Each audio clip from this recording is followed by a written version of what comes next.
Hi, I'm Mia. I've been through more than most people can imagine, and if you're hearing this, you're about to learn about one of the hardest moments of my life. It all began with what should have been the happiest day of the year, my birthday. I had just turned 33, and after years of hard work, I was finally promoted to senior project manager at a tech company in Austin. I was on cloud 9, thinking everything was falling into place. So, I decided to celebrate with a party at my house, inviting friends and family to share the news. My husband, David, and I had spent weeks preparing. Our home, a cozy, modest place in a friendly neighborhood, was decorated with twinkling lights, colorful balloons, and a beautiful cake that I picked out myself. David, a software engineer in his mid-30s, had always been my rock, the one person I could always count on, or at least, I thought he was. The evening began with everything feeling perfect. Our loved ones gathered around, and the atmosphere was full of excitement. I remember talking with Clara, my close friend and colleague, who was especially thrilled to hear about my promotion. "You must be on top of the world, Mia," Clara said, her face glowing with genuine happiness. "Tell us everything." I smiled, feeling the warmth of the moment. This was the moment I'd been waiting for. When the time came, I stood before the crowd with David by my side, ready to share my big news. "Thank you all for being here," I started, my voice steady. "I've got some exciting news. I've been promoted to senior project manager at work. It's a huge step for me, and I wouldn't have made it without your love and support."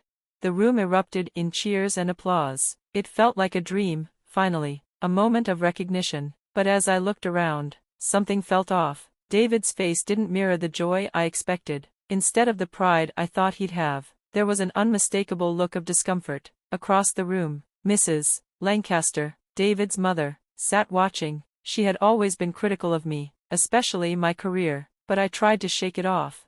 As the applause settled, I heard her voice, low but loud enough for me to catch every word.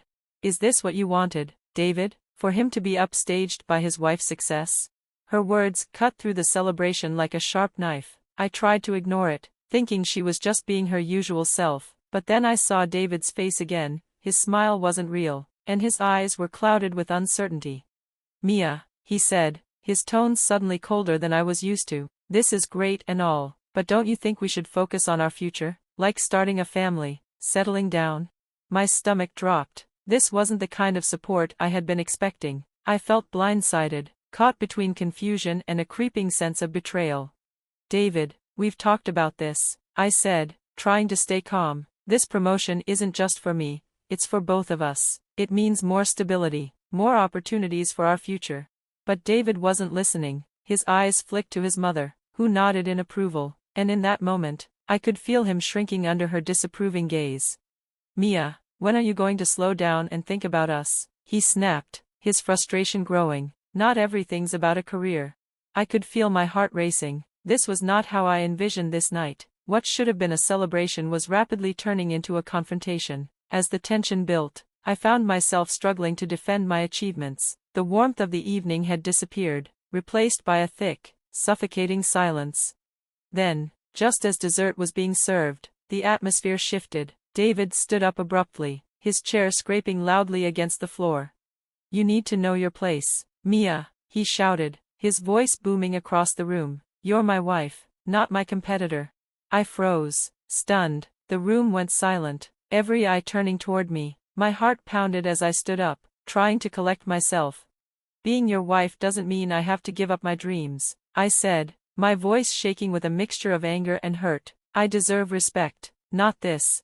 Before I could say another word, David's hand shot out in a blur of motion, striking me across the face. The sharp crack of his slap echoed in the stunned silence. My hand flew to my cheek, the sting of the blow spreading through me, leaving me frozen in shock. The guests were silent, eyes wide, unsure how to react. I felt the sting of humiliation and betrayal, but somehow, I found the strength to walk away. Each step felt heavy, my heels clicking against the marble floor as I moved toward the door. I didn't look back. I grabbed my purse and left. The door clicked shut behind me, sealing the end of a night I had hoped would be full of love and support. As I drove away, the house shrinking in my rearview mirror, a whirlwind of emotions swirled inside me: fear, sadness, but also something else, a strange flicker of freedom. I was alone, but for the first time in a long time, It felt like the beginning of something new. The next morning, I woke up in the quiet of a small apartment. The hum of the city outside was a stark contrast to the storm of emotions I had left behind. I had spent the night at Clara's place. She'd insisted I stay with her, and I was thankful. She had always been there for me, through work struggles and personal challenges. Now, she was helping me through the aftermath of a betrayal I never saw coming. As I walked into the kitchen, Clara greeted me with a warm smile and a cup of coffee. "You must be exhausted, Mia," she said softly, "but I'm glad you're here. We'll get through this, okay?" I nodded, taking the coffee, letting the warmth seep into my cold fingers. It was strong, just what I needed to wake up. "Thanks, Clara. I honestly don't know what I would have done without you," I admitted, my voice trembling. The night before, I'd driven aimlessly after leaving my own party, the weight of everything crashing down on me. The celebration had turned into a nightmare. I had never imagined David could be so violent, so unrecognizing of what we were supposed to be, a partnership. The betrayal was painful, leaving me angry and heartbroken, but also questioning everything I thought I knew.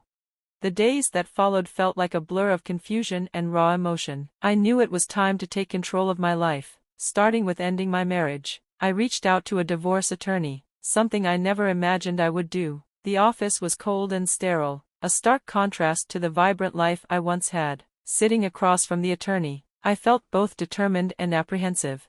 "We can start the process as soon as you're ready," he said in a professional but sympathetic tone. "I'll need some details from you, and we can file the necessary paperwork." I took a deep breath and nodded. "Let's do it. I can't stay in this situation any longer. It's not healthy for either of us." The following weeks were a whirlwind of legal meetings and paperwork, accompanied by moments of deep reflection. My focus at work became my sanctuary. Mr. Johnson, my boss, was a pillar of support. He knew about the situation, and his encouragement gave me strength. "Mia," he said during one of our meetings, "you've handled everything with such grace. Remember, your work is important, and we're here for you." Clara, too, was unwavering in her support. She reminded me time and again that I was stronger than I gave myself credit for. "You've worked so hard to get here, Mia," she would tell me. "This setback doesn't define you. You're capable of so much more." Despite the support I had, the divorce process was emotionally draining. David attempted to reach out, leaving voicemails and sending texts, each one filled with regret and pleading. "Mia, can we talk?" One voicemail began. "I'm sorry for what happened. I want to fix this. Please, let's talk about it." I listened to his messages, each one a painful reminder of what had occurred. The more he begged, the clearer it became. Reconciliation wasn't an option. The man I had married was not the person I needed in my life anymore. His attempts to fix things were too little, too late. I had to focus on my own healing. During this time, my career began to take on new significance. The promotion that had once been a source of joy was now a symbol of my resilience. I threw myself into my work with newfound passion. I attended conferences, shared my story, and became a mentor to young women in the tech industry. One of them was Lily, an intern who reminded me so much of myself when I was starting out. Lily had that same spark, the determination to succeed no matter the challenges. I took her under my wing, guiding her through the complexities of the tech world. "Don't let anyone make you doubt yourself," I told her during one of our sessions. "You have every right to pursue your dreams, and you deserve respect."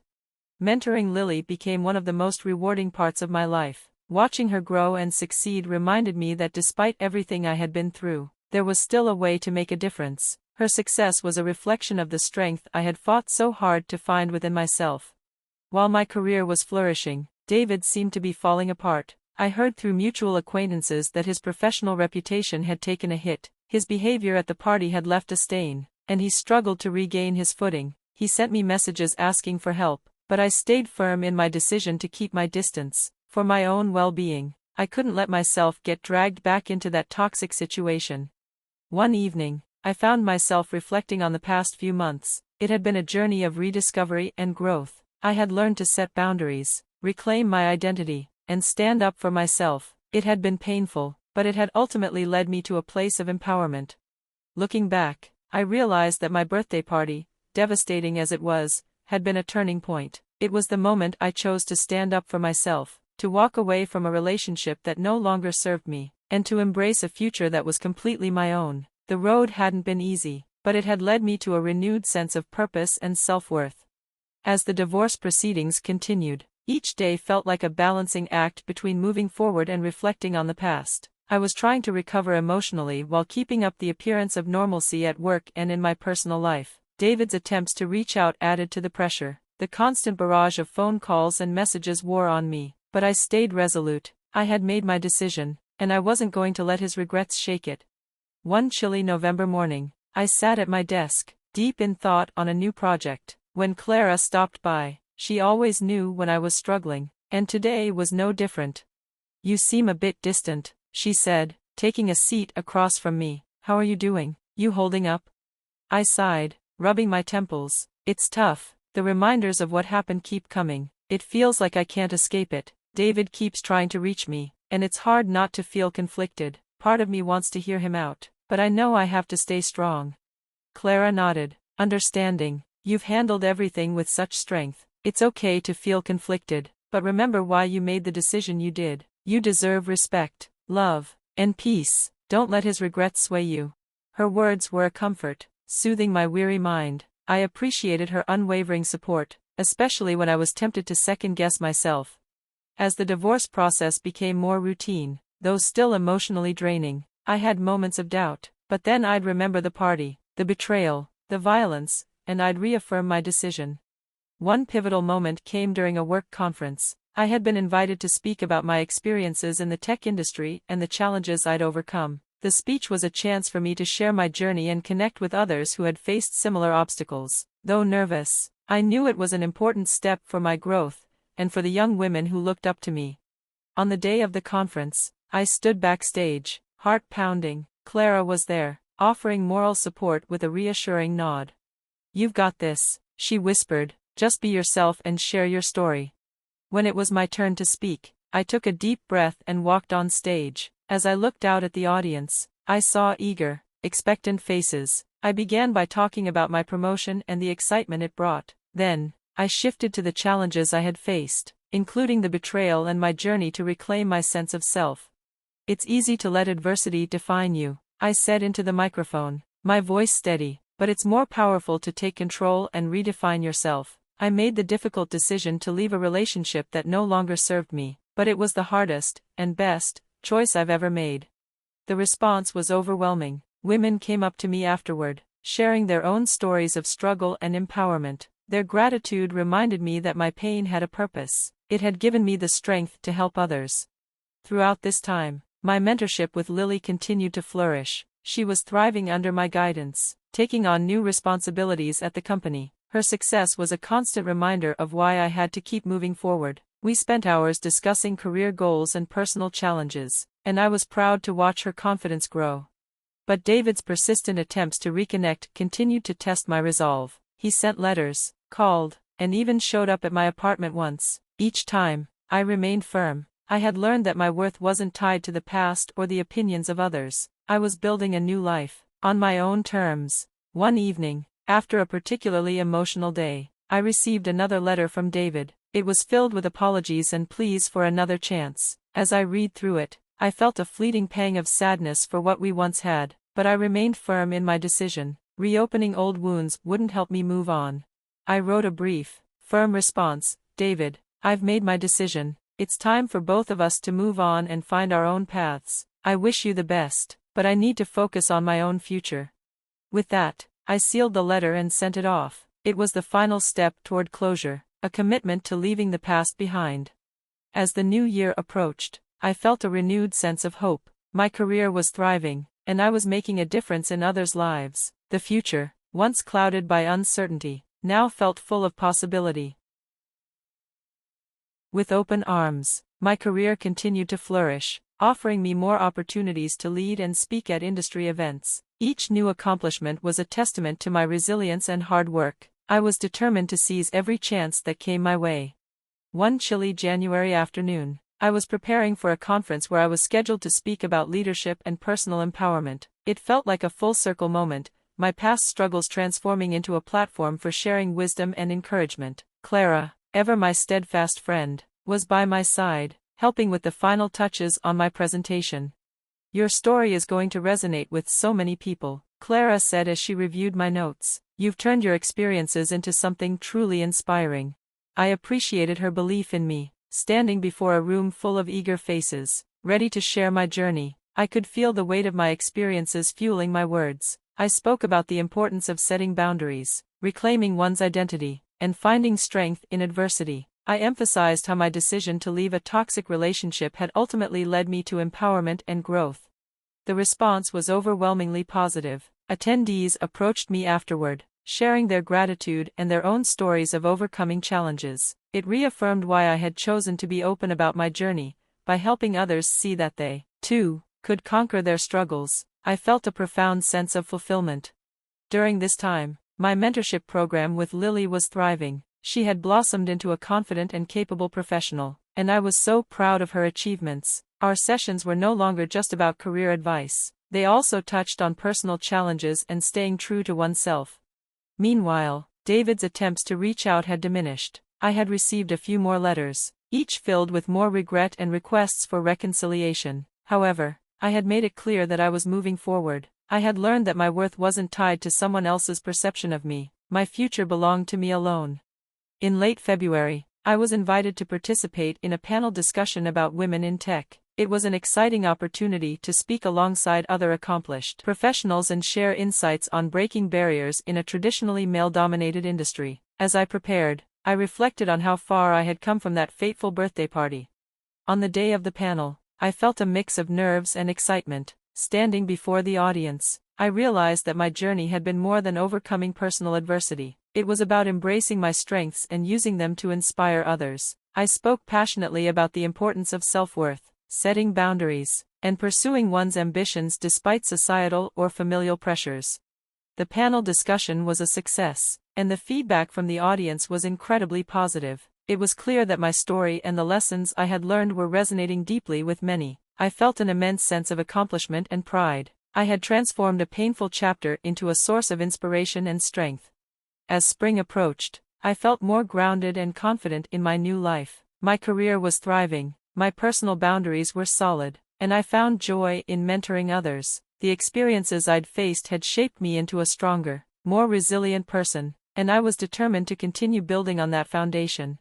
One evening, as I sat in my apartment reflecting on my journey, I realized that the true measure of success wasn't in accolades or professional achievements, but in the growth I had experienced and the person I had become. I had learned to value myself, set clear boundaries, and pursue my passions with unwavering determination. I had taken control of my life and carved out a future that reflected my values and aspirations. My journey wasn't defined by the past, but by the strength and resilience I had found within myself, and as I looked ahead, I felt a deep sense of hope and excitement for the new possibilities waiting for me.